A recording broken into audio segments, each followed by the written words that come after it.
morning, Mr. Keynes. Good morning, John Paul. These are Leo. Hi. Good morning, Leo. Nice to meet you. Nice to meet you. Good morning. Good morning, Eric. Great to meet you. When were you born? Well, Mr. Bradley, I was born on June 5th of 1883 in the beautiful city of Cambridge.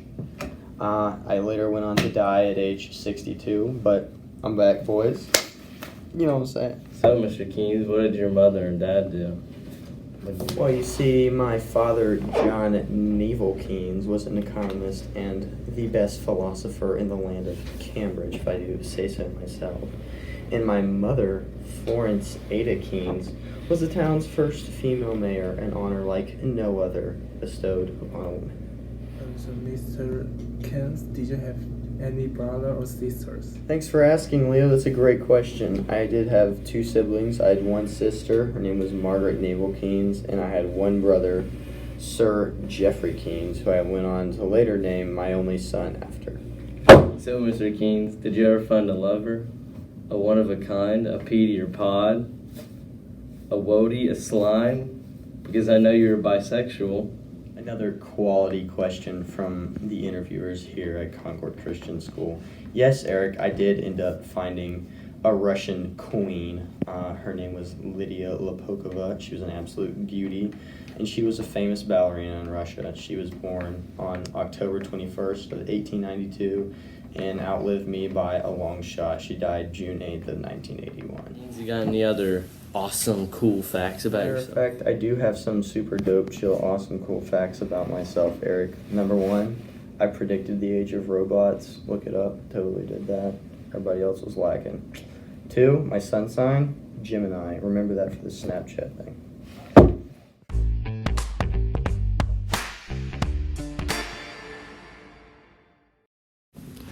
John Maynard Keynes attended St. Faith's Preparatory School in Cambridge from elementary school all the way through high school. He there earned himself a scholarship to study at Eton College, also located in Cambridge, from 1897 to 1902. He later went on and also studied at King's College, where he received a BA in mathematics in 1905. Having completed a revised assertion on probability, he stayed at Cambridge for another year, studying economics under Professor Marshall and Professor Pugh.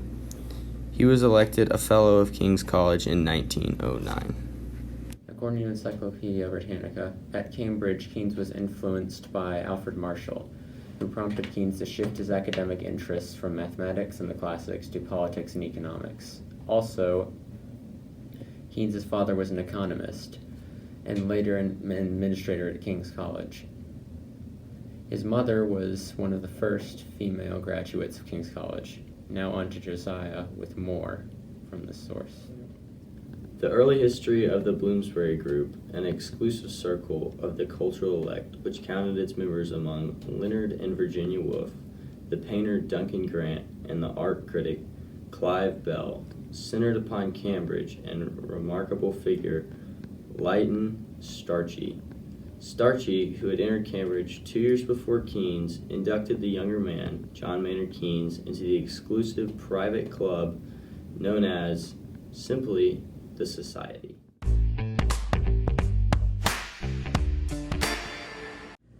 We have John Maynard Keynes here, and I'm going to ask him some questions. How are you doing, sir? I'm alright. Alright, so, first question. How was life like at St. Faith's? St. Faith's was cool. It was a little bit different for me than most students because St. Faith's is a boarding school, but I went as a day student because we lived pretty close by, so there wasn't a need for my parents to have to pay that extra fee. But it was a blast. Got to hang out with a lot of my lifetime friends there. It was taught by some really smart professors. So, John, did you go there from what grades? You went there from K to 12, right? Mm-hmm. Did you get any recognition or? Yeah, I did. I went there K to 12th grade, like you said, and I did. At a young age, they were on to me. They were on to me pretty quick. They realized I was really quick with arithmetic and algebra, and they also realized that I had a really big vocabulary at that age, and I think that came from my father and mother just pushing me to read as much as I could. and that just making my vocab grow is probably the biggest thing. So John, with all these amazing accolades and recognition you got, you must have had some criticism from all the haters and Yeah, for teachers sure, and- for sure. A lot of my peers were kind of jealous of me almost because, You're the just to be greatest. blunt, I was smarter than they were, and I didn't have to work as hard in school. And the working hard part made some of my teachers mad. They often called me out for just being careless and not persevering through stuff. And it wasn't that I didn't want to; it was just I didn't have to because I was Yeah. smart enough to just be able to. Because he has a do it big real quick. brain. Yeah, big brain, yes sir. High school career, you probably got some more notable accolades or anything important to you. June 1894 is probably when I felt my biggest step in my education was, and that was when I ranked top of my class, and I was pretty proud of myself. My dad was pretty proud of me. And everywhere? Yeah, top of my class. Well, not everywhere, but at St. Faith's. Oh, okay. Yeah, I was top of my class at St. Faith's. And then later that year in December, same year, 1894, my math teacher, my math professor, he made us call him professor, called me out. And he's like, "Man, Keynes does really brilliant work." I think this was a quote from when he was talking to one of my recruits for getting education scholarships. He said, "Does really brilliant work, but Keynes, oftentimes he doesn't persevere hard enough or push himself hard enough to be to the point where he really needs to be." So obviously we all know that you had an offer from Eton College, very prestigious school. What was that like? I'm a big fan, by the way. Big fan of your work. Appreciate it. Look out, give one to the Big fans. fan, big fan. I did have a scholarship After to I'll go. Eton. You can after this. Okay, I'll give it to you after this. Okay. But I did have a scholarship to Eton, and it often goes kind of unrecognized. I know you said it's prestigious, but a lot of people look down on it because it's not as prestigious as somewhere like Oxford per se. Even though I could have gone to Oxford if I wanted to, because I'm just Yeah. But Yeah. I had the scholarship to Eton. But yeah, they only actually gave 20 scholarships. 20, and I ranked number 10. I got the 10th scholarship on the list, and I placed first in mathematics for all the applications.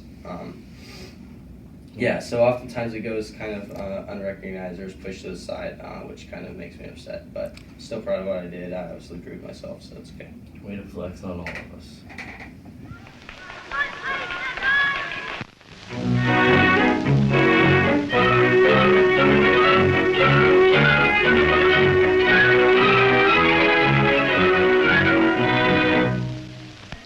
There really seems to be some providence which watches over this country.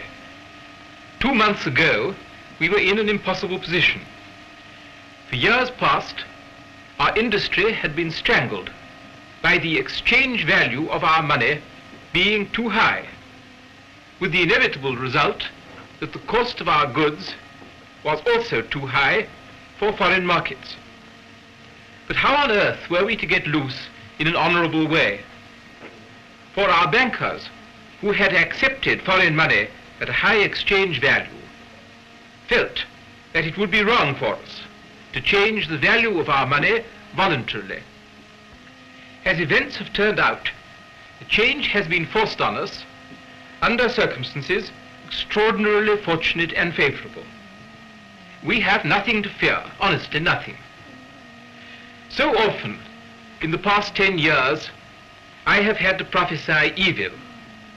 But now, a great weight is lifted from us, a great tension relieved. There's no danger of the exchange falling too far. There's no danger of a serious rise in the cost of living. The worst I should expect would be a return to the prices of some 2 years ago.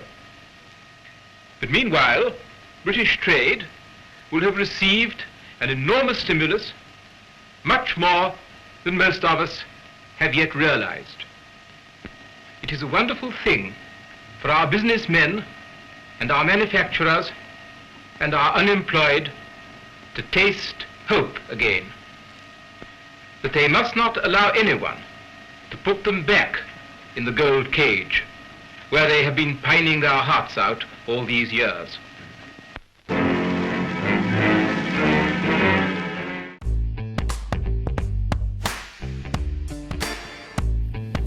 Keynes's principal work was the general theory of employment, interests, and money. This was his most important work out of all of them. Keynes developed his economic theory in response to the struggles he saw around the world during the Great Depression in the 1930s.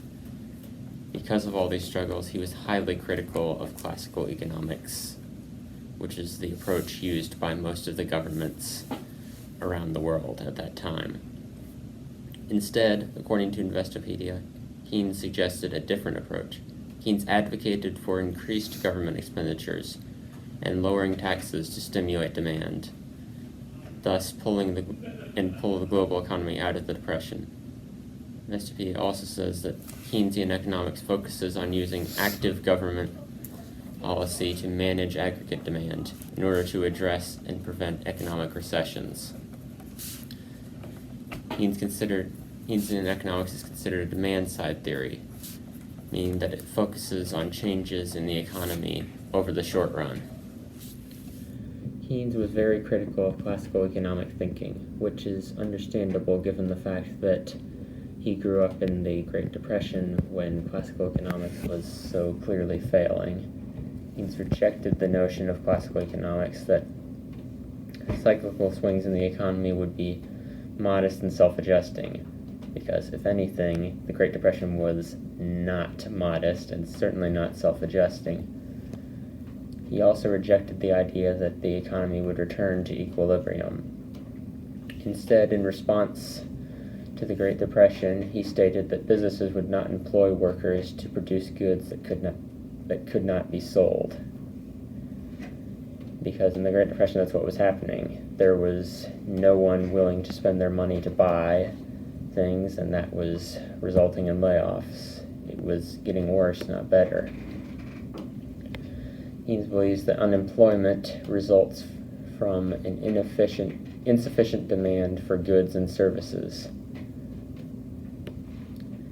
which again is the result of fear in the Great Depression. He also believes that investment is the dynamic for determining the level of economic activity. Investment, according to Keynes, responds to variations in the interest rate and expectations about the future. During the Great Depression, expectations about the future were at an all-time low. People were being forced out of their homes, losing electricity, and so Keynes was very pessimistic about that. He believed that the British government's policies were extremely ineffective. They were cutting welfare and raising taxes to balance the national books, and that would not encourage people to spend money, according to him. Rather, if anything, the loss of their money was making them want to save even more, continuing the downward spiral.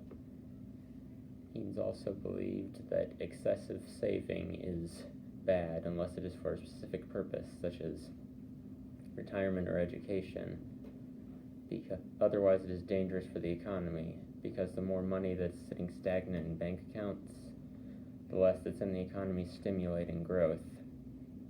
To counteract this fear of losing money, Keynes proposed putting money from the government into the economy.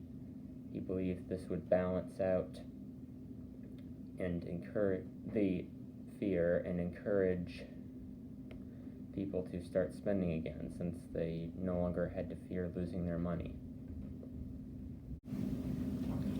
Thus follows the multiplier effect, the chief of Keynes's countercyclical fiscal policies. According to this policy, and according to Investopedia, according to Keynes's theory of fiscal stimulus, an injection of government spending eventually leads to added business activity and even more spending. This is at the heart of Keynes's policy, that government spending will produce a great increase on the money that is put into the economy, and thus the name multiplier, because government spending increases the economy more than it costs the government to do so.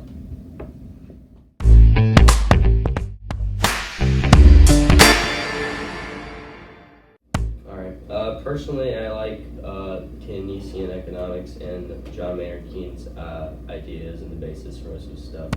I do have potentially a little bit of an issue with his savings one. He says don't save up a lot of money unless it's for a very specific purpose. I think everyone should just have money set aside as almost an emergency fund. Though he does have a good reasoning for saying not to save up. He doesn't want the money to sit stagnant because it's just not helping the economy at all. But sometimes you gotta look out for yourself and let the economy look out for itself as well. I also like John Maynard Keynes' idea about taking some of the government's money and putting that into the economy, because that's only going to boost the economy and help the government as well. What do you guys think about Keynesian economics? I'd agree with you, Josiah. That's pretty much it. I mean, if you look at his time period, that's very true. And while some of his ideas are old, they still ring true today. What about you, Eric? What do you think? Yeah, I agree with it. I mean, obviously, you know, some of the ages, but as like a whole, it's pretty good. What about you, Leo? Yeah, I think it's a great idea. Yeah, we like it. All right, as a group, We agree. we like it. We like John Maynard Keynes. Cool dude.